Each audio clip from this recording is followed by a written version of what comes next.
It takes years to build a life, but only one night to destroy it. At 6:00 a.m., on a rainy Tuesday in October, Richard Dalton walked through the front door of his $1,000,000 home, expecting to find his wife asleep and his newborn son in his crib. He was tired, he was hungover, and he was reeking of another woman's perfume. But when Richard walked up those stairs, he didn't find a sleeping family. He didn't find a note. He found a silence so loud it threatened to shatter his eardrums.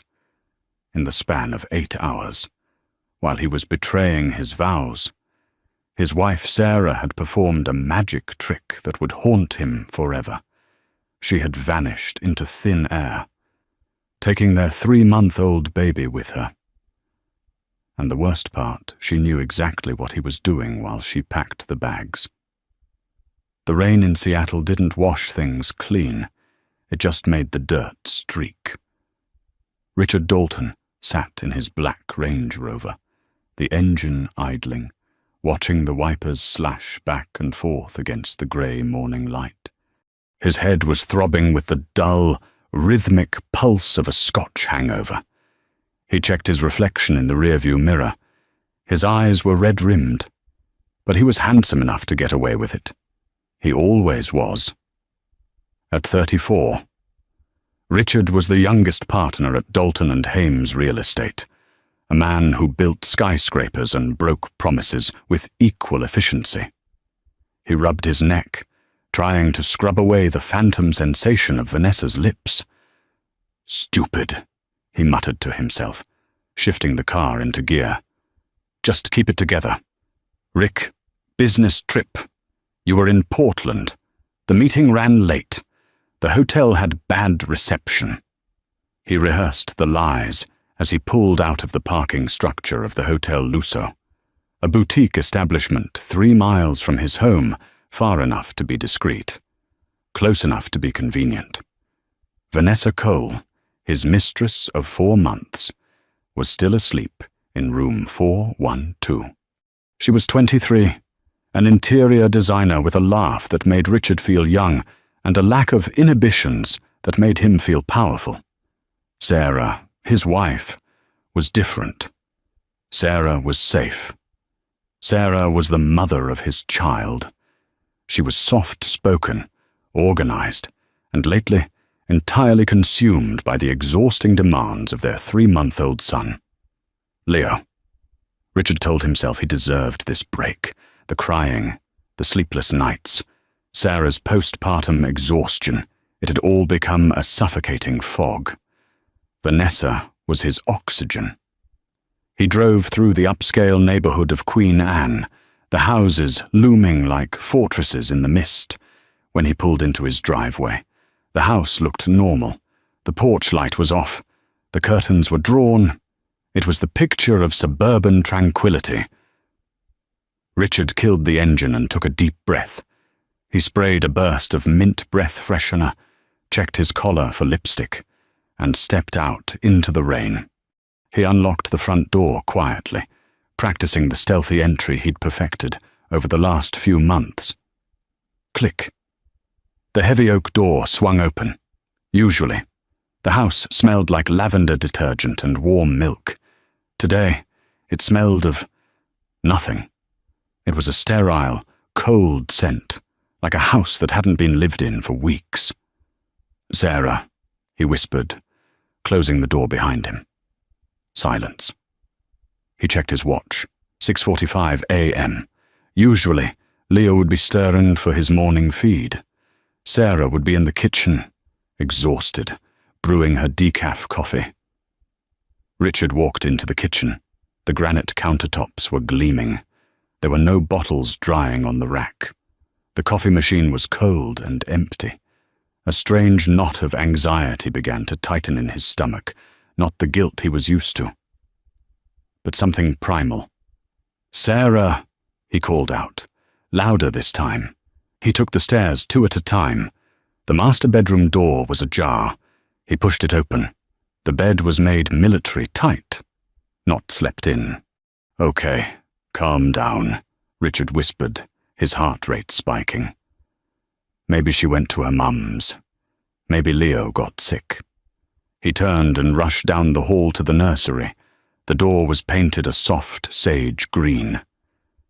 He pushed it open, expecting to see the rise and fall of the baby's chest in the crib. The crib was empty. Not just empty of a baby. The mattress was bare. The sheets were gone. The mobile that spun little wooden stars above the crib had been taken down. Richard spun around. The changing table was cleared off. No diapers, no wipes, no creams. No. He ran back to the master bedroom and threw open the walk-in closet. Sarah's side was decimated. Her clothes, the sensible sweaters, the nursing tops. The jeans were gone. The hangers swung emptily on the rack, clicking against each other in the draught. He ran to the bathroom. Her toothbrush gone. Her makeup gone. He ran downstairs to the living room. The digital picture frame on the mantelpiece gone. It wasn't a kidnapping. Kidnappers didn't take toothbrushes. Kidnappers didn't strip the crib sheets. Richard stood in the center of his living room, the silence pressing in on him. He pulled out his phone and dialed Sarah's number. The number you have dialed is no longer in service. Please check the number and try again. He froze. He dialed again. The number you have dialed. What the hell? Richard screamed, the sound echoing off the high ceilings. He dialed the landline. It rang in the kitchen, loud and shrill, answering no one. He needed to think. He needed to find a note. People left notes. In the movies, there was always a note on the pillow or magnet tacked to the fridge. He tore the kitchen apart. He checked the bedside tables. He checked the dining table. Nothing. Then, his eyes landed on the kitchen island. There was one thing left behind. It sat squarely in the center of the marble counter. Small and metallic. It was her wedding ring. Next to it was his own spare house key. Richard picked up the ring. It was cold. He stared at the diamond he had bought her 5 years ago, a symbol of a promise he had broken just 6 hours prior. He realized then that this wasn't a sudden decision. You don't pack a house this cleanly in an hour. You don't disconnect a phone line by accident. He looked at the calendar on the fridge. Yesterday's date, October 14th, had a red circle around it. Written inside the circle, in Sarah's neat, looping handwriting, was a single word, freedom. Richard dropped the ring. It clattered on the floor, the sound like a gunshot in the empty house. He wasn't just alone. He had been erased. Panic is a cold bucket of water, but self-preservation is a fire. Richard Dalton stood in his kitchen for 10 minutes, hyperventilating, before the lawyer in him took over. She took the baby. That was the only thought that mattered. Sarah could leave him hell, part of him. The dark part he didn't talk about, was almost relieved to be free of the judgment. But she had taken his son, his heir. He grabbed his phone again. Who to call? Not the police. Not yet. If he called the police, they would ask where he was last night. He called Margaret, Sarah's mother. Margaret lived 40 minutes away in Bellevue. She was a stern woman who had never particularly liked Richard, sensing the ambition that eclipsed his empathy. Hello. Margaret's voice was groggy. It was barely 7:15 a.m. Margaret, is Sarah with you? Richard asked, his voice tight. He didn't have to fake the panic. Richard, no. Why would she be here? Isn't she home? She's gone. Margaret. The baby is gone. Her clothes are gone. What do you mean, gone? Margaret's voice sharpened instantly. Did you two fight? No, I was away on business in Portland last night. I just got home. The house is empty. She cleared out the nursery. There was a pause on the line, a heavy, judgmental silence. You were in Portland. Yes. Richard lied smoothly. I got in 10 minutes ago. Margaret, did she say anything to you? Was she acting strange? She called me yesterday afternoon, Margaret said slowly. She sounded fine. She asked about my roses. She let me hear Leo cooing. She didn't say anything about leaving. She disconnected her phone. Margaret, I can't track her. I'm coming over, Margaret said, the phone clicking dead before Richard could argue. Richard cursed. He didn't want Margaret there. He wanted answers. But now he had to call the police. If he waited too long, it would look suspicious. He dialed 911. 911, what is your emergency? My wife. She's missing. She took our baby. I think she's been abducted, or she left, I don't know. The house is just empty. Sir, take a deep breath. What is your address? Richard gave the address. He paced the living room floor, his shoes clicking on the hardwood. He needed to clean up. Not the house. The house was spotless. But himself. He smelled like Vanessa's perfume. Chanel No. 5. It was distinctive. He ran upstairs, stripped off his suit, and threw it into the hamper. No, that was risky. He took the suit out, wadded it up, and shoved it into the back of his own closet, behind his gym bags. He jumped into the shower, scrubbing his skin until it was red, washing away the scent of the affair. He brushed his teeth 3 times. He dressed in casual clothes, jeans, and a sweater, the worried dad uniform. By the time he got downstairs, blue and red lights were flashing against the living room walls. 2 officers arrived first, followed shortly by a detective in a cheap raincoat. The detective introduced himself as Detective Holloway. He was an older man, heavy-set, with eyes that looked like they had seen every lie humanity had to offer. Mr. Dalton, Holloway said, stepping into the foyer. He didn't wipe his feet. You said your wife and child are gone. Yes, look. Richard gestured to the living room. She took everything personal. Pictures, laptop, the baby's gear. Holloway walked through the house slowly. He touched the empty crib. He looked at the empty hangers in the closet. He picked up the wedding ring from the kitchen floor where Richard had dropped it. She left the ring, Holloway noted, bagging it. That's a statement. I don't understand, Richard said, rubbing his face. We were fine. We were happy.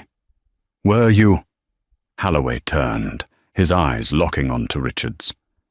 Happy wives don't usually clear out the nursery in the middle of the night. Mr. Dalton. We had normal stress, Richard said defensively. New baby, lack of sleep, but nothing like this. When was the last time you saw her? Yesterday morning, before I left for work. I drove to Portland for a site visit. Stayed overnight at the Benson. Drove back this morning. Holloway pulled out a notepad. The Benson in Portland. Can anyone verify that Richard's heart hammered against his ribs?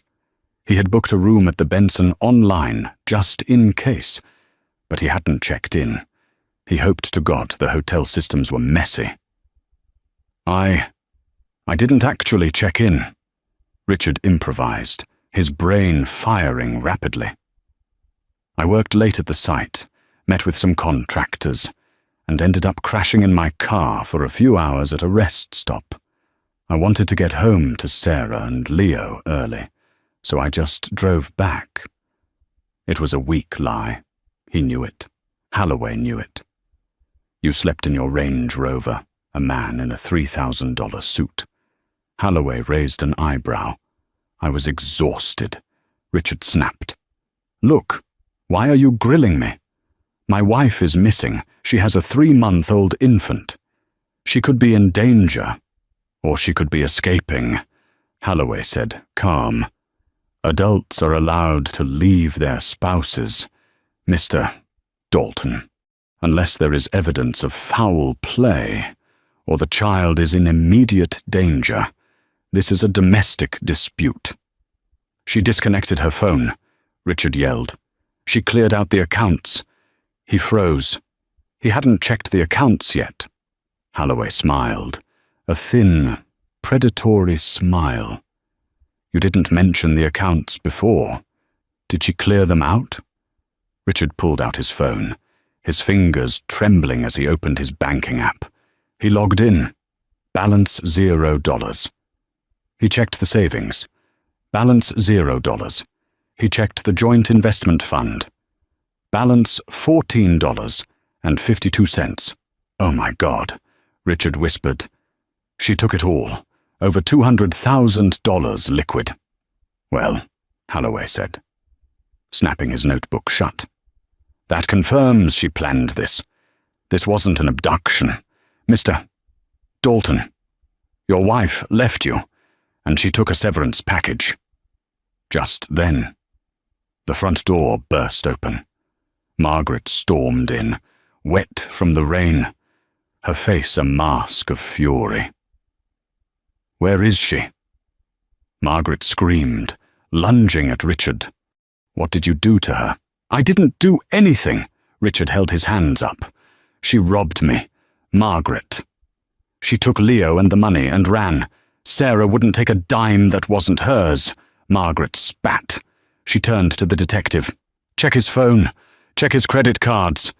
If my daughter ran, it's because he gave her a reason to. Richard felt the blood drain from his face. His phone was in his pocket. It was full of texts from Vanessa. Last night was amazing. When can you get away again? If Holloway looked at that phone, Richard's Portland alibi would disintegrate instantly. I'm willing to cooperate, Richard said, his voice steady despite the terror gripping his throat. But right now, I want to find my son. We'll find him, Holloway said. But first, Mr.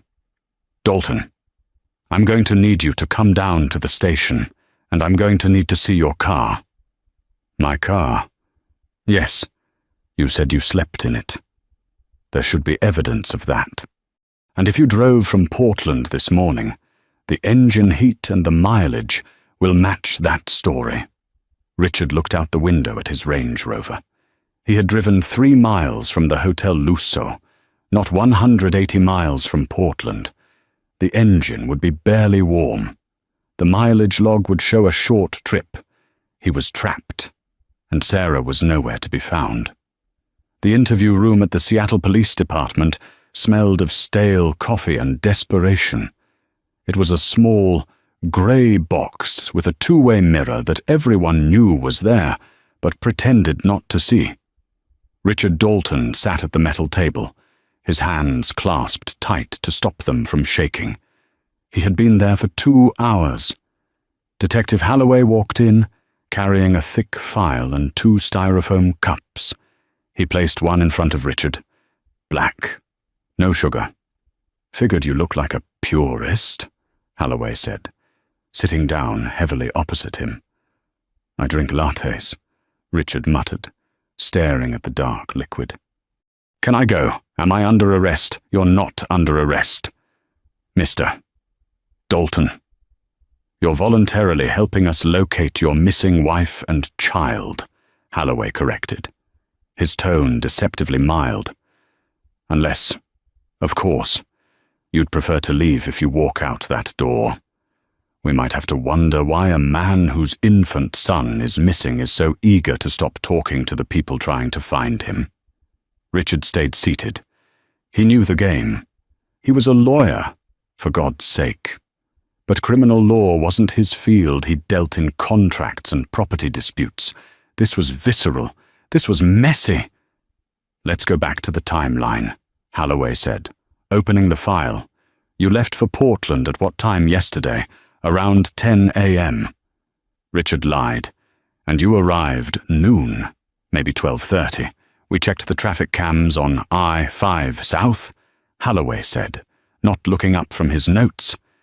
We didn't see your Range Rover. Richard's throat went dry.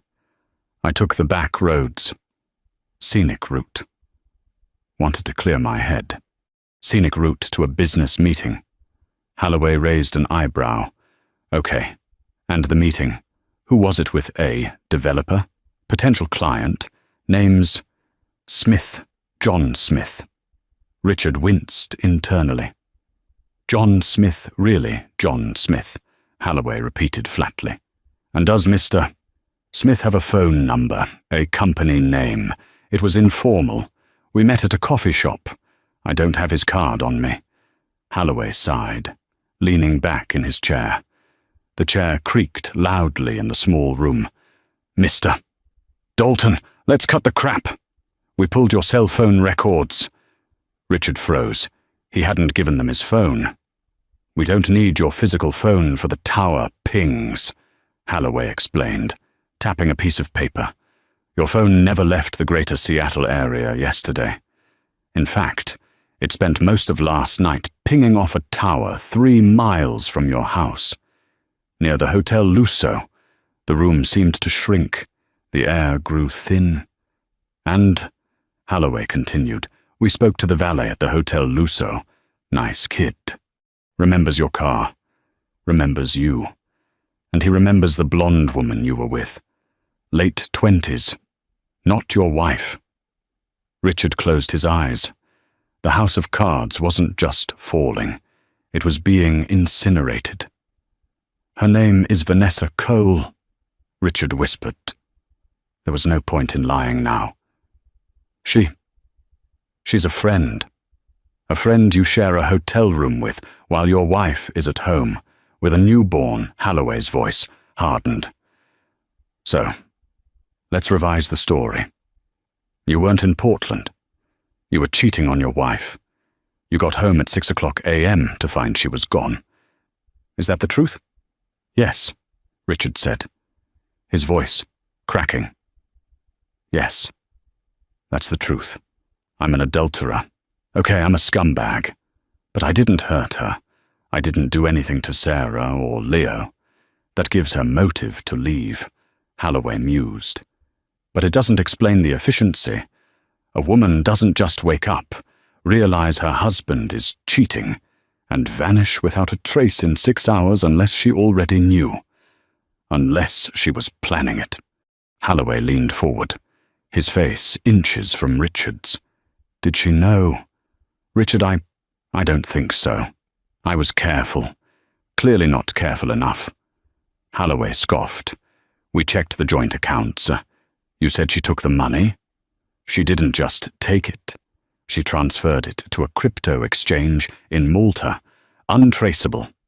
And then she deleted herself. Her social media, gone. Her email accounts deactivated. Her phone, burner. She didn't just leave. Richard, she ghosted her entire existence. That takes preparation. That takes help. Help. Richard looked up. You think someone helped her? A woman with a 3-month-old baby doesn't pull off a disappearance like this alone, Holloway said. Who was she close to? Besides her mother. No one, Richard said. She was isolated. She stayed home with the baby. She didn't have friends here. We moved for my job last year. Everyone has someone. Holloway said. We found a recurring number on the phone logs from the house landline. Calls to a number in Chicago. Lasting hours. Do you know who she knows in Chicago? Chicago. Richard frowned. No. She's from Ohio. We lived in New York before this.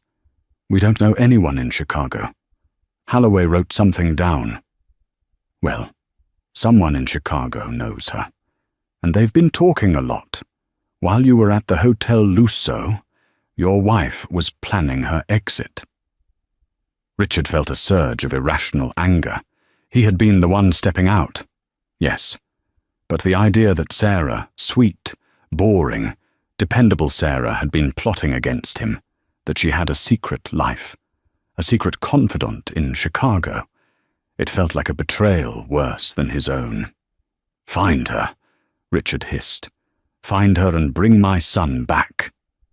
"We've put out an Amber Alert," Holloway said, standing up. "But since she is the custodial parent, and there's no evidence of immediate danger to the child other than your word, it's tricky. She hasn't broken a law by leaving you." "Richard," taking the money. "That's a civil matter between spouses. Unless we can prove the child is at risk, you're just a guy whose wife got tired of his crap and left." "She kidnapped my son. She's his mother," Holloway corrected. "And right now, to the world, you're the villain in this story. You might want to call a lawyer, a divorce lawyer, and maybe a criminal one, too, just in case." Holloway opened the door. "You can go, but don't leave town, and stay away from Vanessa Cole. If Sarah is watching, you don't want to give her more ammunition." Richard walked out of the station into the blinding afternoon sun. He felt naked, exposed. His phone buzzed. It was Vanessa.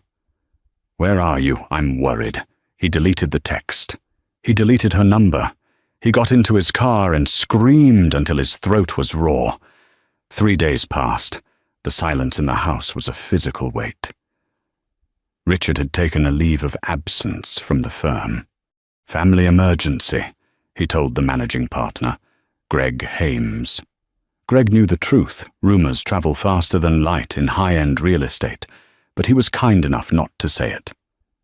Richard spent his days in the nursery, sitting in the rocking chair, staring at the empty space where the crib used to be. He replayed every interaction with Sarah from the last 6 months. Had she seemed distant? Yes, but he thought it was the baby. Had she been hiding her phone? Maybe. He hadn't been paying attention. He was obsessed with the Chicago number Holloway had mentioned.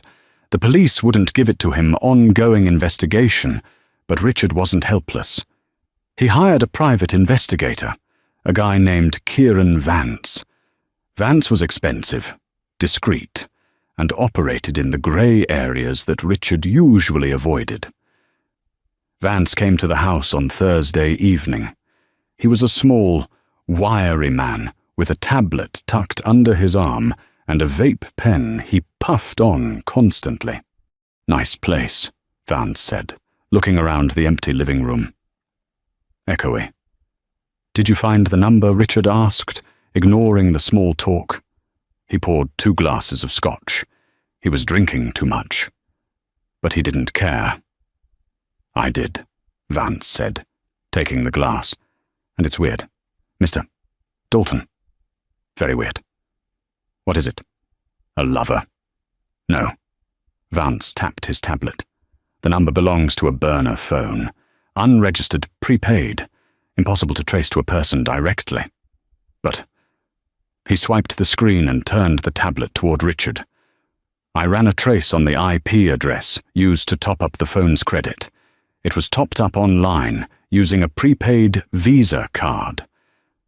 The IP address traces back to a public library in, wait for it, Naperville, Illinois. Naperville." Richard frowned. "That's a suburb of Chicago." "Right. But here's the kicker.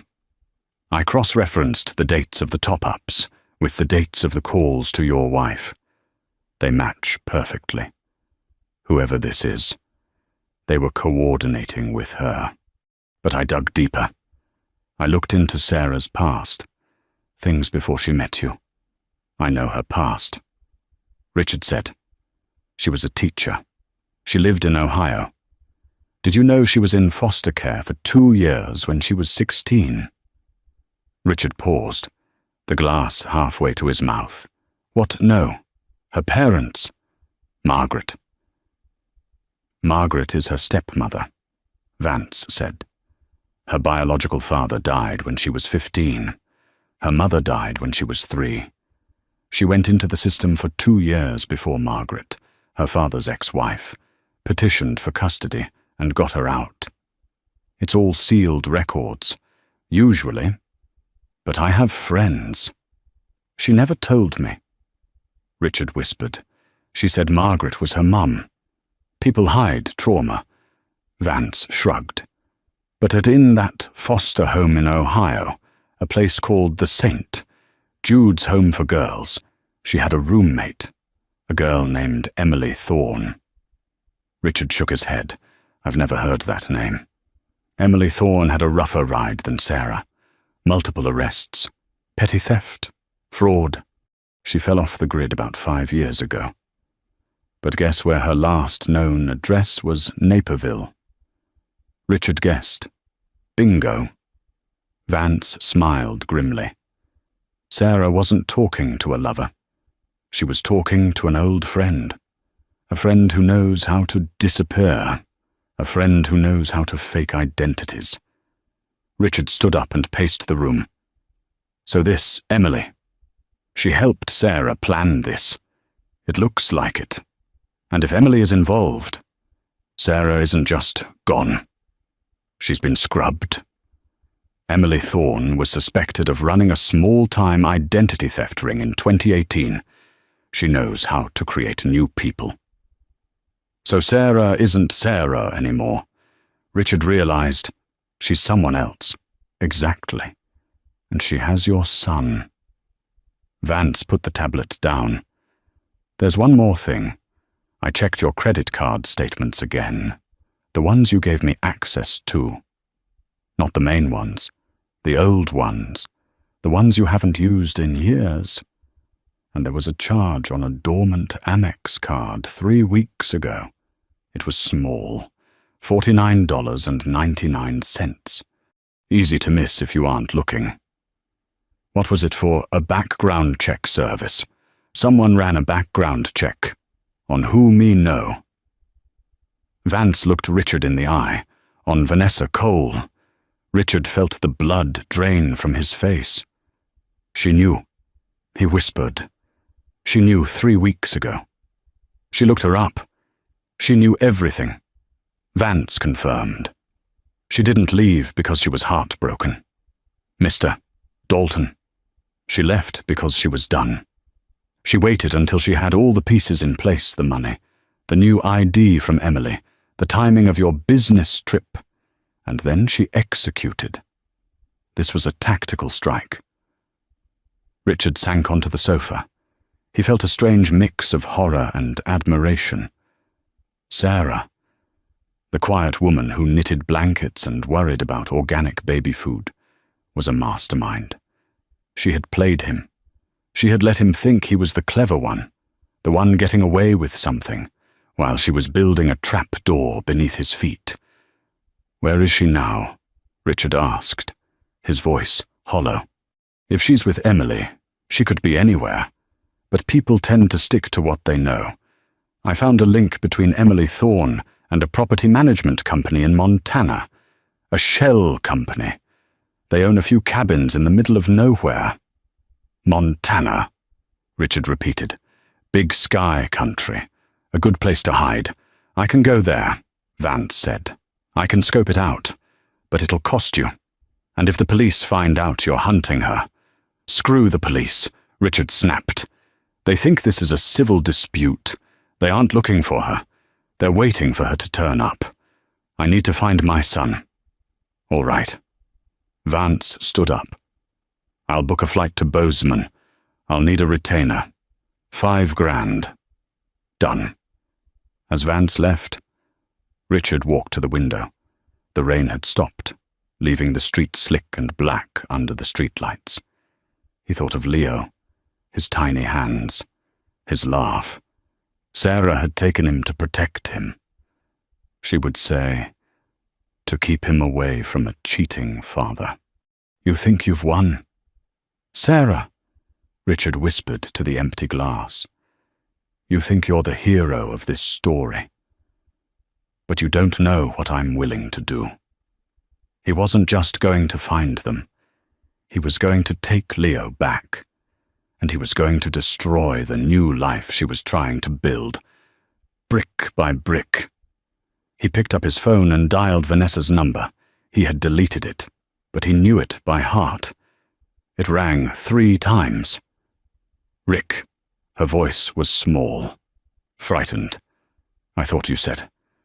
"I changed my mind," Richard said, his voice cold and steady. "I need your help. Vanessa. My help with what Sarah knows about us. She ran because of us. So now you're going to help me get my son back. You owe me that." There was a silence on the line. Then, a hesitant. "What do you want me to do?" "Pack a bag," Richard said. "We're going to Montana. Montana is vast. It swallows sound and secrets with equal indifference." The drive from the Bozeman airport was long and tense. Richard sat in the passenger seat of the rental SUV, staring out at the endless stretches of pine and sky. Vanessa drove, her knuckles white on the steering wheel. "You haven't said a word in 2 hours," she said, her voice thin. "Are we really doing this? Just showing up?" "Vance said the property is under a shell company linked to Emily Thorne," Richard replied, not looking at her. "It's a long shot, but it's the only shot." Kieran Vance had texted coordinates earlier that morning. A remote cabin near Big Sky, off the main roads, accessible only by a gravel track that wound up into the mountains. It was isolated, perfect for hiding a baby, perfect for a woman who wanted to disappear. "What if she's not there?" Vanessa asked. "What if it's just some guy?" "Then we apologize and leave," Richard said. "But if she is there—" He let the sentence hang. "If she is there," Vanessa continued, glancing at him, "what then? You snatch the baby and run. That's kidnapping." "Rick." "She kidnapped him first?" Richard snapped, turning to face her. "She took my son across state lines. She cleaned out our accounts. I'm retrieving my property. My family." Vanessa flinched at the word property. She was beginning to see a side of Richard she hadn't seen in the hotel rooms and wine bars. This Richard was cold, jagged, and frighteningly focused. They turned onto the gravel road. The SUV bumped and jostled as they climbed higher. The air grew thinner, crisper. Snow dusted the tops of the trees, a stark contrast to the grey rain of Seattle. Finally, the trees broke. In a small clearing sat a cabin. It was rustic logs, a stone chimney, a wide porch. A wisp of smoke curled from the chimney. "Someone's home," Richard whispered. He signaled for Vanessa to stop the car about 50 yards down the drive, hidden by a bend in the road. "Stay here," he ordered. "Keep the engine running. Rick, just do it." Richard got out. The mountain air bit at his face. He wasn't dressed for this.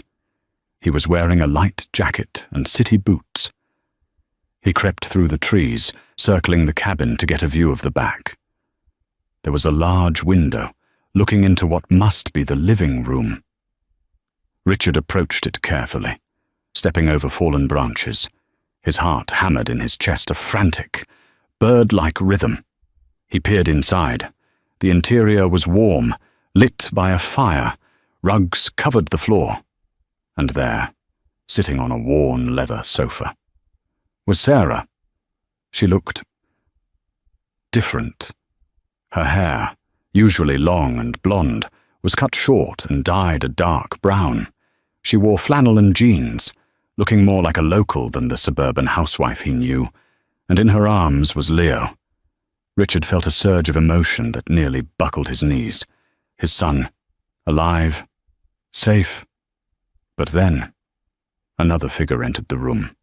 A woman, tall, with sharp features and a tattoo sleeve on her arm.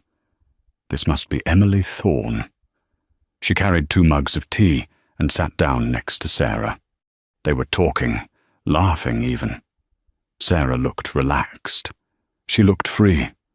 Richard's relief turned into a hot, blinding rage. She was playing house with a criminal while he was losing his mind. He moved to the back door. It looked flimsy. He tested the handle. Locked. He looked around for a key, a rock, anything. Then he stopped. If he broke in now, with Emily there, it could get violent. Emily looked tough. Sarah would fight. He needed leverage. He crept back to the car. Vanessa jumped when he opened the door. "She's there," Richard said, his breath fogging in the cold air. "She's with the friend, the ex-con." "Oh my God." Vanessa breathed. "Is the baby okay?" "He's fine, but we can't just walk in. I need you to go to the door." Vanessa's eyes widened. "Why me?" "Because she doesn't know what you look like." Richard lied. Sarah knew Vanessa's name, but she had never seen her face. "Not really. You pretend to be lost. Car trouble? Ask to use their phone. Get them to open the door. Once it's open, I'll rush in." "Rick, this is insane. This is a home invasion." "This is a rescue mission," Richard hissed, grabbing her arm. "Do you want to be the reason I lose my son? Do you want to be the mistress who destroyed a family and then did nothing to fix it?" Vanessa looked at him, tears welling in her eyes. She was trapped. She nodded slowly. "Good girl," Richard said, releasing her. "Go." Vanessa walked up the driveway, her boots crunching on the gravel. Richard shadowed her in the trees, moving closer to the porch. She knocked on the heavy wooden door. Thud, thud, thud. Inside. The laughter stopped. Richard saw Sarah tense up through the window. Emily stood up, moving with a cat-like grace to the window. She peered out, saw a lone woman standing by a car, or so she thought. Emily opened the door, leaving the chain on. "Can I help you?" Emily asked, her voice guarded. "I'm so sorry," Vanessa stammered, shivering for real in the cold. "My car, my GPS sent me up here, and then my tire blew out down the road. I don't have any signal. Can I please use your landline to call a tow truck?" Emily looked her up and down. "You're alone?" "Yes, please. I'm freezing." Emily hesitated, then undid the chain. "Okay, come in. Quick." The door swung open. Richard burst from the trees. He sprinted up the steps, shoving Vanessa aside and slamming into the door before Emily could close it. "Richard," Emily shouted, trying to block him, but he used his shoulder to ram past her. She stumbled back, tripping over a rug. Richard stood in the living room, chest heaving. Sarah was on the sofa, clutching Leo to her chest. Her eyes went wide, filled with terror. "Hello, honey," Richard panted. "Honey, I'm home." The silence in the cabin was heavier than the mountain air outside. The fire crackled, oblivious to the tension that threatened to snap the room in half. Sarah stood up slowly, positioning her body between Richard and the baby. Her face wasn't the tear-streaked mask of a victim. It was stone cold. "Get out," she said. Her voice was low, steady. "I'm taking my son." "Sarah," Richard said, taking a step forward. "You can play Thelma and Louise all you want, but you aren't keeping him from me." Emily scrambled to her feet, grabbing a heavy iron poker from the fireplace. "You take one more step, and I swear to God I'll break your knees." Richard laughed, a harsh, jagged sound. "You a two-bit identity thief. Go ahead. Hit me. Then I'll call the cops and tell them exactly where you are and who you're hiding." He turned back to Sarah. "You really thought this through. Didn't you fake names? Burner phones. But you forgot one thing: I have resources. I have money. You can't outrun me. I didn't run to hide. Sarah said, her eyes flashing. I ran to save him. Save him from what? A stable home. A father who provides everything from a father who doesn't even know his middle name. Sarah shouted, her composure cracking. Do you know it? Richard. Do you know Leo's middle name? Richard paused. Leo. Leo. He knew it was something traditional. James William, it's Thomas. Sarah spat. After my father. You signed the birth certificate without even reading it. You were on a call with her. She pointed a shaking finger at Vanessa, who was hovering in the doorway, looking horrified. Richard glanced at Vanessa, then back to Sarah. So this is about the affair, Vanessa. I cheated. Crucify me in divorce court. Take half the assets, but you don't get to steal my child. It's not just the affair. Richard Sarah's voice rose to a scream. It's the indifference. It's the way you look at him like he's an accessory, a prop for your family man image. You don't love him. You love owning him. Give me the boy, Richard growled, lunging forward. Emily swung the poker. It connected with Richard's forearm with a sickening crack. Richard yelled in pain, stumbling back. He clutched his arm, eyes watering. You bitch, get out, Emily screamed, raising the poker again. But Richard didn't leave. Adrenaline flooded his system, masking the pain. He charged Emily, tackling her to the ground. The poker skittered across the floor. They grappled, knocking over a lamp, crashing into the coffee table. Vanessa screamed. Stop it. Sarah clutched Leo tighter, retreating into the kitchen. She grabbed a knife from the counter, a large chef's knife. Richard threw Emily off him. He was bigger, stronger. He stood up, breathing hard, blood trickling from a cut on his forehead. Don't make me do this. Sarah, he said, walking toward the kitchen. Stay back. Sarah brandished the knife. I will use this. Richard. I swear. Richard stopped at the kitchen threshold.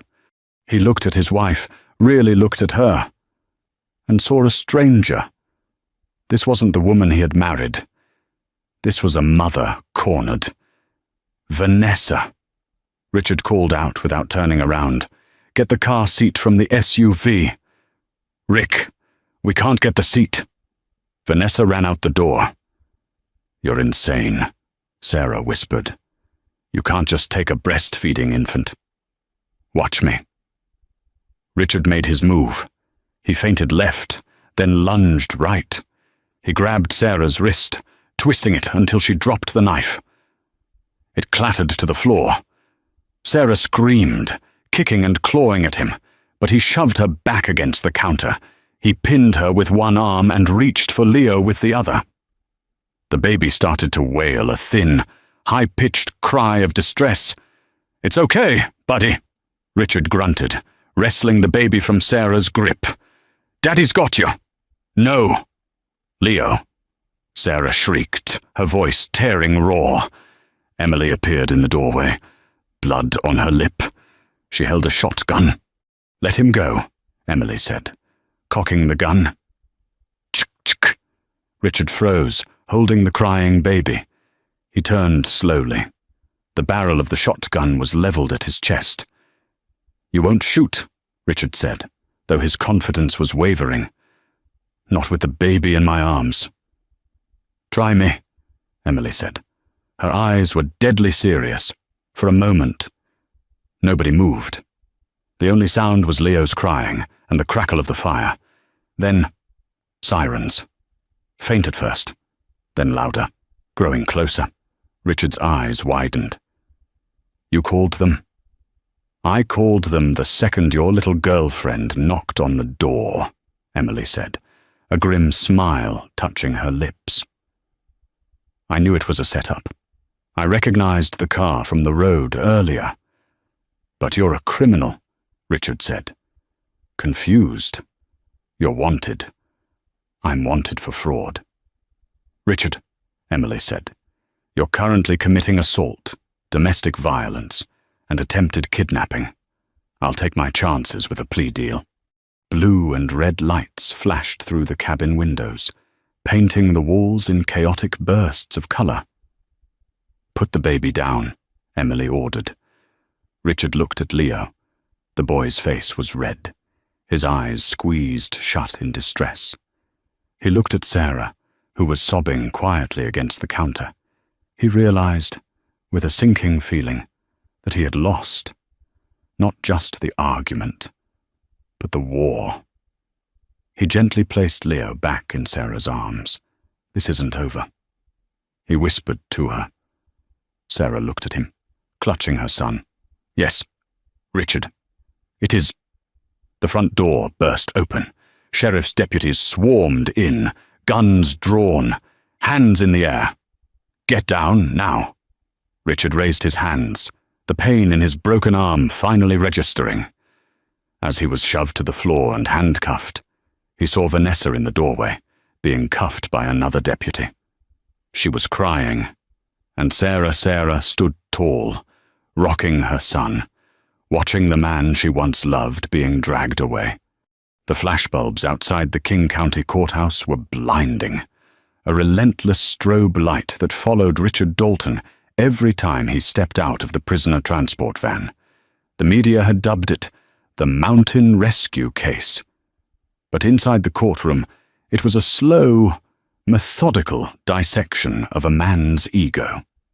Richard sat at the defense table, his suit pressed, his jaw set in a line of practiced stoicism.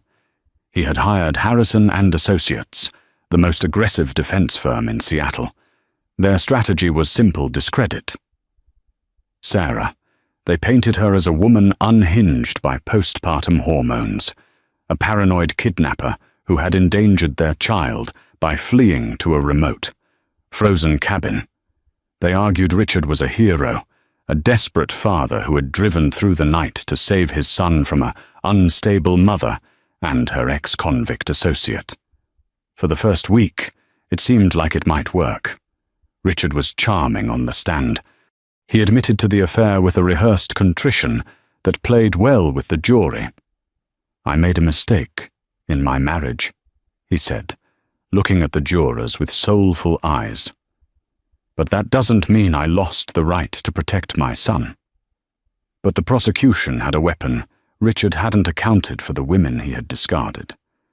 Vanessa Cole took the stand on the fourth day. She didn't look like the glamorous Mistress anymore. She looked tired, wearing a modest grey cardigan, refusing to make eye contact with Richard, under oath, and with an immunity deal for her role in the Montana confrontation. She dismantled Richard's worried father persona. He didn't care about Leo's safety, Vanessa told the prosecutor, her voice trembling but clear. On the drive up, he wasn't talking about holding his son. He was talking about ownership. He called the baby his property. He said Sarah had stolen his asset. A ripple of unease went through the jury. And when you arrived at the cabin, the prosecutor asked. He told me to trick them. He used me as bait. And when he went inside, he didn't try to talk to her. He just attacked. He wanted to win. He told me explicitly, I'm going to destroy the life she's trying to build. Then came the digital evidence, the private investigator. Kieran had turned over his files to avoid being charged as an accomplice. The files contained text messages Richard had sent to his lawyer before Sarah even left, inquiring about strategies to gain full custody by proving maternal incompetence. The narrative shifted. This wasn't a rescue, it was a hostile takeover. The verdict came down on a Tuesday. The jury had deliberated for only 6 hours. Richard stood as the foreman read the decision. Guilty. Aggravated assault. Guilty. Reckless endangerment of a minor. Guilty. Breaking and entering. The judge, a stern woman, who had watched Richard's arrogance curdle into desperation over the course of the trial, showed no leniency. She sentenced him to 4 years in a state penitentiary, followed by 5 years of probation. But the real blow came with the family court ruling that followed Richard's parental rights were terminated. He was deemed a danger to the child's physical and emotional well-being. As the bailiffs clicked the handcuffs onto Richard's wrists, real steel this time. Heavy and cold, he looked back at the gallery. He searched for Sarah. She was there, sitting in the back row next to Emily Thorne. Sarah didn't look triumphant. She didn't smile or jeer. She just watched him with a calm, impenetrable gaze. It was the look of someone watching a storm finally pass out to sea. Richard realized then that he hadn't just lost the case. He had been erased. He was a footnote in his own son's life. 2 years later, the bell above the door of the Owl and Key bookstore chimed softly, announcing a customer. Outside, the streets of Burlington, Vermont, were blanketed in a thick, hush-inducing layer of snow. Inside, the shop smelled of old paper, vanilla candles, and wood smoke. Sarah Miller stood behind the counter, cataloguing a stack of vintage mysteries. Her hair was longer now, its natural blonde returning, though she kept it tied back in a loose, practical bun. Mama, a toddler with bright eyes and a mop of unruly curls, waddled out from the children's section. Clutching a stuffed bear, Leo was 2.5, full of energy and words. "Hey, little man," Sarah smiled, scooping him up. "Where's Auntie Em?" I'm here. Emily emerged from the back office, dusting flour off her hands. She had traded her identity theft schemes for baking. The small cafe attached to the bookstore was her domain now. "The scones are in the oven. And I think the delivery truck is stuck in the snow down on Main Street." Sarah laughed. It was a genuine sound, light and easy. It was a sound she hadn't made for years in that mausoleum of a house in Seattle. They had built a life here, a real one. Not one based on credit limits and country club memberships, but on community and safety. No one here knew about the Dalton case. To the locals, Sarah was just the nice woman who ran the bookshop, and Leo was her happy, fatherless son. Sarah walked to the front window, shifting Leo to her hip. She looked out at the falling snow. Somewhere, thousands of miles away, Richard was sitting in a cell.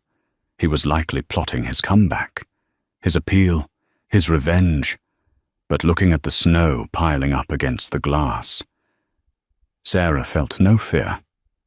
She had walked through the fire to get here. She had outsmarted a man who thought the world belonged to him.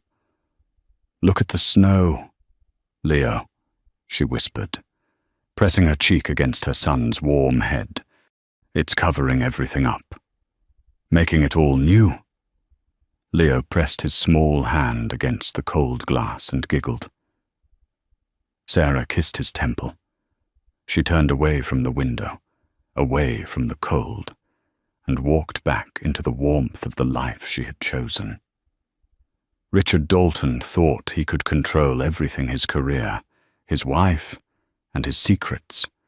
But he learned the hard way that the quietest people often have the loudest breaking points.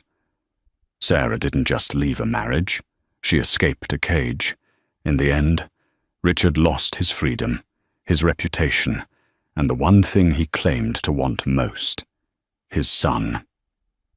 It's a chilling reminder that you never truly know what someone is capable of until you back them into a corner.